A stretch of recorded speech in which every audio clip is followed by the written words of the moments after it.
É doido pensar que já existiram algumas outras espécies de seres humanos na Terra, e algumas delas vivendo junto com a gente, tá? Não era só Homo sapiens, tinha Homo neanderthalis, Homo erectus, tudo junto e misturado. Eles se davam bom dia, talvez? Não sei. Mas seria muito louco hoje em dia, tipo, ah, que espécie você é? Porra, eu sou neandertal. Ah, eu percebi que você tem mó testa gigante. Do cara, Porra, que vacilo com nós neandertais. doido, né? Pensar que poderia ser assim o mundo. Mas não foi. A gente, nós seres humanos, Homo sapiens sapiens, eliminamos todos os outros grupos que estavam por aí, ou eles se eliminaram sozinhos, né? O crivo da evolução bateu. Mas hoje a gente vai dar uma explorada nessa ideia das outras espécies de Homo que já passaram por aí, as mais bizarras. Claro, se eu pegar o Neandertal, você vê aqui nessa árvore evolutiva que ele tá bem próximo aqui dos Homo sapiens, né? A gente teve um mesmo ancestral comum há pouco tempo atrás. Então se tu pega a foto aqui do Homo neanderthalis, eu conheço algumas pessoas que têm essa mesma cara, tá ligado? E óbvio, não dá pra saber a cara deles porque a gente não tem nenhum exemplar vivo. O que a gente acha é osso, é crânio.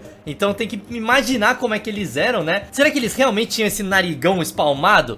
O crânio indica que sim, é um pouco maior ali a parte do nariz. A cabeça deles é um pouco maior, o cérebro deles é um pouco maior. Aí, tem alguns seres humanos, tipo, se isso aqui fosse um Neandertal, eu consigo imaginar que essa é uma tia que tá passando na rua. Esse cara aqui, conheço uns 2 ou 3 caras que tem essa mesma cara desse brother. A diferença é, eles eram mais parrudinhos, só que eu conheço uma meia dúzia de gente que também é parrudinha assim. Mas eles eram, tipo, o osso deles era muito mais denso que o nosso, né? Então eles eram realmente geneticamente parrudos. Agora, se você quer se tornar um verdadeiro Homo sapiens sapiens, a Faculdade Digital Descomplica pode te ajudar. Eles estão patrocinando esse vídeo e é maneiro que o esquema deles é todo pensado para que você consiga fazer uma graduação completa de ensino superior da forma mais conveniente possível. Então para você que trabalha ou tem circunstâncias na sua vida que dificultariam fazer uma faculdade convencional, seja pelos horários ou a carga de aulas por mês que não seja compatível com a sua realidade, a Descomplica resolve isso, já que os cursos são 100% online, as aulas são gravadas, então você consegue ir no seu tempo. Se liga aqui, por exemplo, nesse curso Ciência da Computação. São 4 trimestres bem estruturados com uma carga horária bem tranquila de acompanhar. E uma coisa interessante para todos os cursos isso, é que a cada trimestre você recebe um micro certificado do que você aprendeu até aquele ponto. Então você já vai montando seu currículo conforme faz o curso. E em um ano você consegue sair de leigo até o nível profissional. E claro, você recebe um diploma universitário no final. A Faculdade Digital Descomplica é como se fosse qualquer outra faculdade nesse aspecto. Todos os cursos são pensados para o mercado de trabalho e eles têm até uma central para te ajudar no desenvolvimento da sua carreira. Então, mano, entra no link que eu tô deixando aqui na descrição, dá uma olhada nos cursos que eles oferecem e aproveita esse cupom aqui, Andrezitos20, que te dá 20% de desconto em qualquer curso, beleza? Agora, voltando pro vídeo, se a gente pegar aqui, dá pra ver a prevalência do DNA dos neandertais no mundo. Na Europa tem aí de 1 a 2% e indo lá pra Rússia, pra China, pra essas partes da Ásia,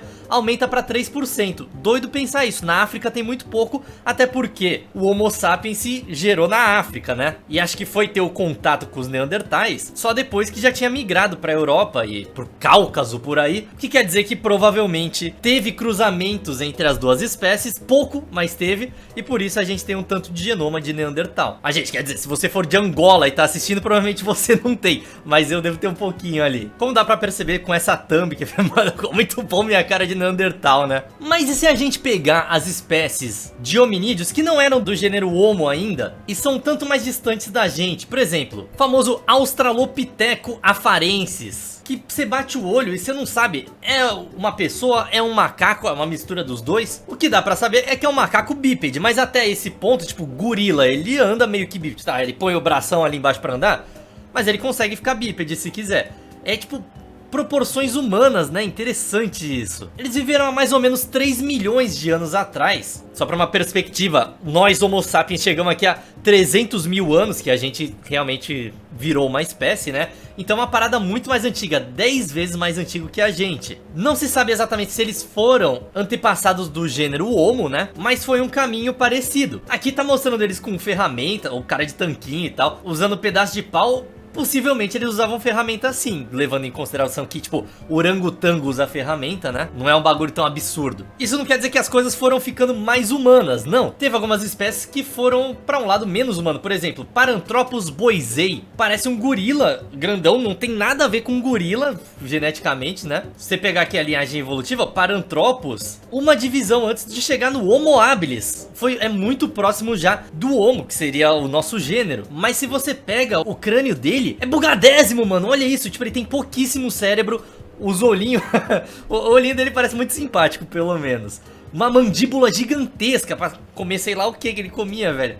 Rapadura. Olha isso, cara, que estranho, né, o crânio dele. Sendo que se a gente pegar o crânio do Australopithecus, que é bem mais antigo que ele, parece mais humano do que esse próprio bicho, né? Ele foi pra outro lado da evolução. E o lado oposto que ele foi o que se tornou Homo habilis, que já parece muito um ser humano, né? Tipo, isso aqui é uma pessoa, 100%. O crânio dele já é bem humanizado. Só que o crânio deles, em capacidade, tinha 500 a 700 centímetros cúbicos. Sendo que o ser humano, hoje em dia, tem 1.200 e pouco, 1.300 e pouco em média. Isso quer dizer, relativamente, que eles tinham metade da nossa inteligência, tá ligado? Só que uma pessoa que tem metade da inteligência de outra, ela ainda pode ser funcional, o que seria... Mano, a gente tem muita sorte que elas não passaram no crivo do tempo, essas espécies, conforme a evolução foi acontecendo. Porque você imagina se existisse hoje em dia Homo sapiens e Homo habilis vivendo junto e teria tipo tribos de Homo habilis. Eu não sei se eles montavam tribos, talvez... que ele parece muito um ser humano, só que é outro animal, velho. Completamente outro animal. Como é que isso ia se encaixar na sociedade? Será que eles iam ser encaixados? Será que a gente ia deixar eles vivendo isolados na natureza e tratar como... Tipo, mano, a que ponto você começa a tratar como se fosse um bicho da natureza ou um ser humano? É bizarro demais pensar essa filosofia maluca, né? Mano, ia ser doido demais, ia ser muito doido. Curioso pra saber o que aconteceria. Eu não boto minha mão no fogo. Agora, tem uns muito mais esquisitinhos. Por exemplo, Homo floresiensis, o chamado de Hobbit. Mano, 100% uma cara de um ser humano, só que ele era muito pequenininho. Se a gente vê aqui as alturas diferentes, mano, ó o Homo floresiensis, era tipo, a proporção dele é de uma pessoa normal, só que o tamanho dele é metade da pessoa normal e era da espécie deles. Eles eram tudo pequenininhos assim. E o pior de tudo é que foi extinto há 50 mil anos atrás. É pouquíssima coisa, mano. Tipo, quase que eles chegam nos dias de hoje. Aqui esse cara que sempre tira foto com os bichos, coitado desse brother, junto com o Homo floresiensis. Eles são bem pequenininhos, né? Interessante demais isso. A questão é, esses humanos menores viviam numa ilha específica, a Ilha de Flores. E tem uma parada na biologia conhecida como nanismo insular, que espécies grandes, por exemplo aqui, o elefante pigmeu, ele já veio de um ancestral que era um elefante gigante. Só que por viver numa ilha que não tem muito espaço, a espécie acaba evoluindo para ter um tamanho de corpo menor, gastar menos recurso. E possivelmente foi isso que aconteceu com o Homo floresiensis. Oh, bonita ilha, hein? Ela não é muito grande mesmo. Daria pra, tipo, uma população pequena, 100, 150 pessoas morar aqui, provavelmente, né?